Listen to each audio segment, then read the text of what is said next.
ఉన్నవానే ఇంట్లో? బావా ఏమైంది మళ్ళీ మరి వచ్చినావు? పని దొరకలే ఇవాళ కూడా? అయ్యో బావా ఇట్లా అయితే ఎట్లా మరి? మొన్న పోతివి మర్రత్తివి, నిన్న పోతివి మర్రత్తివి. నిన్నేదో ఉన్నదో లేదో పచ్చడో కారం వేసి బాక్స్ పెట్టి పంపిద్ది. ఇవాళ ఉన్న కాడికి రైస్ పెట్టినా పంపించిన, ఒక గ్లాస్ బియ్యం కూడా లేవు. ఇట్లా అయితే ఎట్లా మరిగా? ఇప్పుడు ఏం చేయాలి? పని దొరకకపోతే నాదా తప్పు? అయ్యో బావా నీ తప్పంటలేను బావా. ఇక ఏదో అయింది అయిపోయింది. అన్నమైన తిందురా బావా. నువ్వు తినవాలి. తింటా, నువ్వైతే ముందు తిను, తర్వాత నేను తింటా. రా బావా తిందుదా.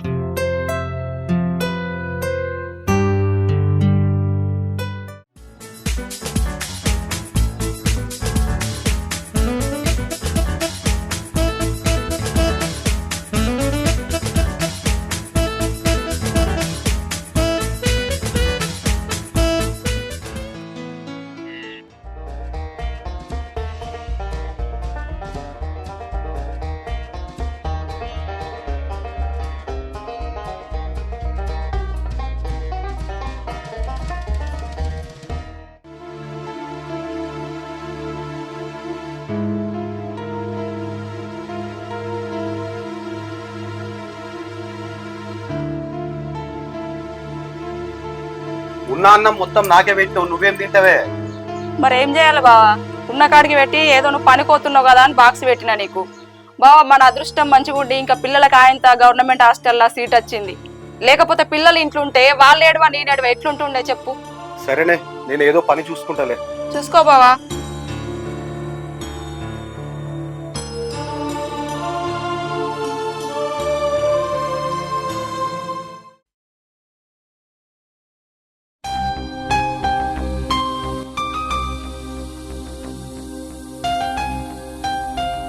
అయ్యో ఏమైంది బావ? పనికని బయటకైనా వచ్చి మళ్ళీ చిన్న పోయి కూర్చున్నావు? ఏం లేదే, బయటికి పోయినాక మా దోస్తు కలిసి ఉంటే సీన్ గాడు ఏం చేస్తున్నావురా అని నేను అడిగితే చిన్న చిన్న కాంట్రాక్ట్ పట్టుకొని సెంటరింగ్ పని చేస్తున్నా అని చెప్పిండేవాడు. వాడిని అడిగిందే ఈ పని చేస్తే ఏమన్నా లాభం ఉంటుందా అని. చేసుకోరా, కూలికి పోతే ఒక రోజు దొరుకుతుంది, ఒక రోజు దొరకది. అదే పని మన చేతులుంటే 10 రూపాయలు మిగులుతాయని చెప్పిండు. సరే బావా, మరి సెంటరింగ్ మెటీరియల్ తీసుకోవడానికి ఖర్చు ఎంత అవుతుంది? 2-3 లక్షలు అయితే అని చెప్పిండే. అయ్యో మనకి ఈ పూటకే తినడానికి లేవు, 2-3 లక్షలు ఎడికెళ్ళి తెస్తావు బావా? ఎవరన్నా మన చుట్టాలను అడిగి చూడాలా? అయ్యో బావా ఎవరిని అడిగినా లాభం లేదు బావా. మనకి ఎవ్వరు ఇయ్యరు, మనం లేనోళ్ళమని అందరికి తెలిసిపోయింది. మనతో మాట్లాడి కూడా బంద్ చేసిర్రు. ఎందుకు బావా ఎవరిని అడగకు, నువ్వు టెన్షన్ పడకు. మన పక్కన చిరంజీవి సార్ ఉన్నాడు కదా, సార్ ఫైనాన్స్ లో డబ్బులు ఇస్తాడు, సార్ని అడగచ్చు కదా పోయి. మన దగ్గర ఆస్తి లేదు, ఏమీ లేదు, ఏం చూసి ఇస్తారే మనకు?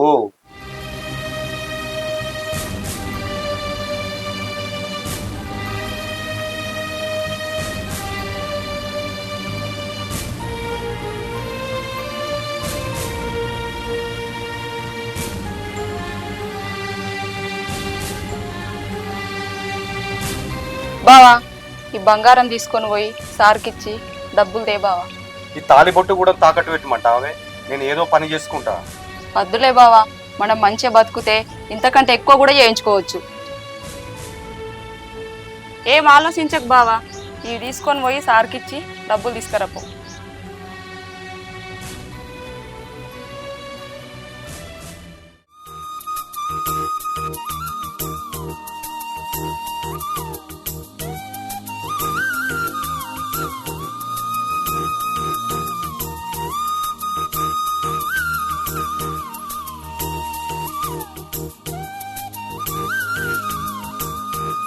సార్ ఉన్నారా? ఎవరు సార్ నేను మహేష్ని. మహేష్ లోపల.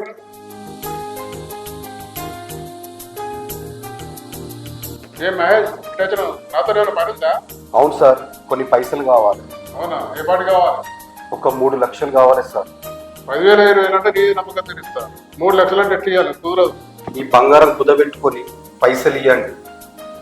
ఎన్ని తులాలు? ఇది 4 తులాలు ఉన్నది సార్. నా భార్య పే మీదకి వెళ్ళి తీసుకొచ్చిన సార్. సరే ఇస్తా. నువ్వు కష్టపడి మంచిగా సంపాదించి మళ్ళీ విడిపించుకొని భార్య మెడలై. సరే సార్.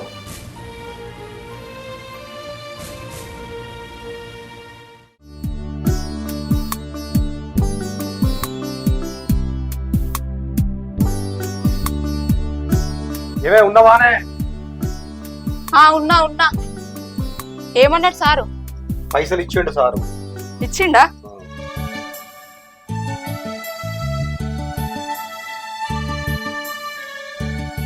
సరేనే, నేను పోయి సెంటరింగ్ సామాన్ కొనుకొత్తా. ఇప్పుడే పోయావు, రేపు పోదుదా.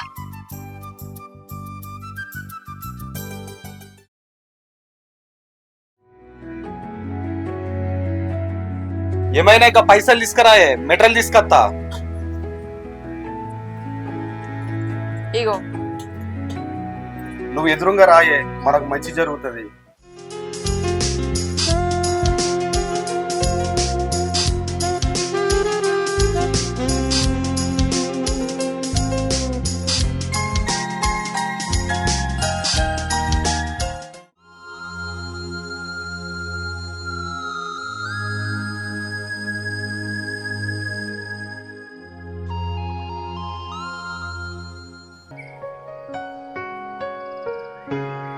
అవో బావా, కొన్నవానే సెంటింగ్ సామాన్? కొన్ననే, కొని సమానంతా గోదాంలో పెట్టొచ్చిందే.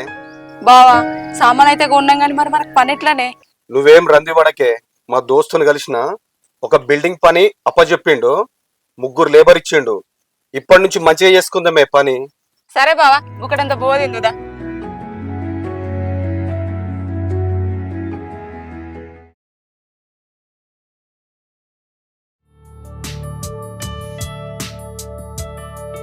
బావా ఇలా ఆదివారం కదనే, ఇంత చికెన్ తీసుకురాపో, వండుకొని పిల్లలకి తీసుకుపోదాం, హాస్టల్కి పోయేద్దాం. సరేనే, దోస్తులను కలిసేది ఉంది, కలిసి తీసుకొని వస్తా. దోస్తులను ఆన్నే ముచ్చట పెట్టావు, తొందరరా. సరేనే.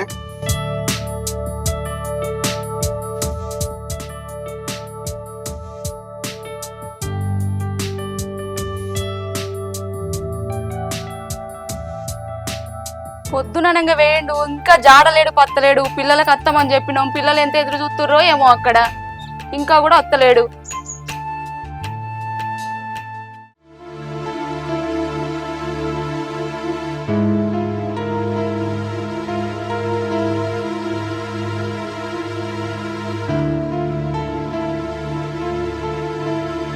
ఏంది బావా, నేను చెప్పింది ఏంది, నువ్వు చేసింది ఏంది? మా దోస్తుగాడు కలిసిండే, ఎప్పుడు పనేనా అన్నాడు, ఒక్కసారైనా తాగద్దారా అన్నాడు, అందుకే కలిసి తాగిన్నే. అయినా అందరు అంటారు బావా, మీ మనిషికి పనులు మంచిగా నడుపుతున్నాయి, టిక్ టాక్గా తిరుగుతుండు, బండ్ల మీద తిరుగుతుండు, సోపతలు ఎక్కువైనా అందరు అంటారు. అయినా నేను నమ్మలేదు, ఈరోజు చూస్తే కనబడుతుంది. మంది మాటలు నమ్మకే, నేను ఎసంటోనో తెలియదా నీకు? ఒకప్పుడు నువ్వు ఉన్న విధానం వేరు బావా, ఇప్పుడు ఉన్న విధానం వేరు, నిన్ను చూస్తేనే కనబడుతుంది నాకు. ఒకప్పుడు కూలి పని చేసిన, ఇప్పుడు మేస్తిరినైననే, నా కింద 4 పని చేస్తుర్రు. ఈ మాత్రం ఉండద్దా నేను? ఉండద్దని నేను అనట్లేదు బావా, 10 మందిలా మంచిగా ఉండాలి, పద్ధతిగా ఉండాలి. ఈ తాగుడేంది, ఊగుడేంది? 10 మంది కళ్ళల్లో ఉండద్దు. 10 లక్షలు అప్పున్న తీర్పగలమేమో కానీ 10 మంది కళ్ళల్లో పడితే కోలుకోలేము. అది నేను నీకు చెప్పేది. సరేనే, రేపు స్లాబ్ ఉన్నది, రాత్రి కూడా పని చెప్పిన పనులకు టిఫిన్ తీసుకుపోవాలి. హలో,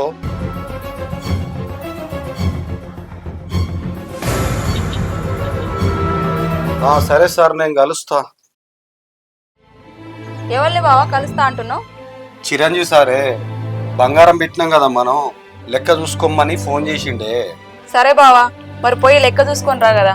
సరేనే, 2 రోజులు అయిన తర్వాత పైసలు వస్తాయి, పైసలు కట్టి మన బంగారం మనం తెచ్చుకుందాం. ఒకప్పుడు తిందామంటే తిండికే లేదు మనకు, ఇప్పుడు పైసలు రాగానే షోకులు ఎక్కువ అవుతున్నాయి, నీకు తిరుగుడు ఎక్కువ అవుతుంది. ఇప్పుడు పైసలు ఉన్నాయని తాగుతున్నానే, లేనప్పుడు తాగిందాయ నేను. ఏం లేనప్పుడు ఎవ్వరు రాలేదు నీ దగ్గరికి. నా బంగారం తీసుకురాకపోతే నీ సంగతి చెప్తా. నీది లేదు నాది లేదు, నేను సంపాదించుకత్తే ఇంట్లో కూర్చొని తింటలేవానే. నాకు చెయ్యరాదా, నాకు చేత కదా. నా బంగారం నాకు తెచ్చి పారే. ఓ ఎడ్డి ముఖం దానా, ఇంట్లో నీళ్ళ బిందెనే లావట్టరాదు నీకు, ఇక బయటకు పోయి పని చేస్తా అవే నువ్వు. ఆహా అట్లనా, ఇట్లయితే నువ్వు వినవు, నీ సంగతి చెప్తావు బిడ్డ. నువ్వేమో అనుకుంటున్నావు.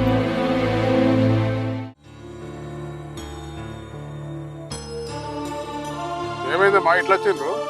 ఏం లేదు సార్, మీ దయ వల్ల మీరు డబ్బులు ఇచ్చిర్రు, మాకు మంచిగా పనులు వస్తున్నాయి, డబ్బులు కూడా మంచిగా వస్తున్నాయి. కానీ రోజు తాగుతుండు, తింటుండు, దోస్తులనే తిరుగుతుండు. పిల్లల మీద ధ్యాస లేదు, ఇంటి మీద ధ్యాస లేదు, బంగారం విడిపియాలన్న ధ్యాస లేదు. రోజు ఇట్లనే జరుగుతుంది సార్.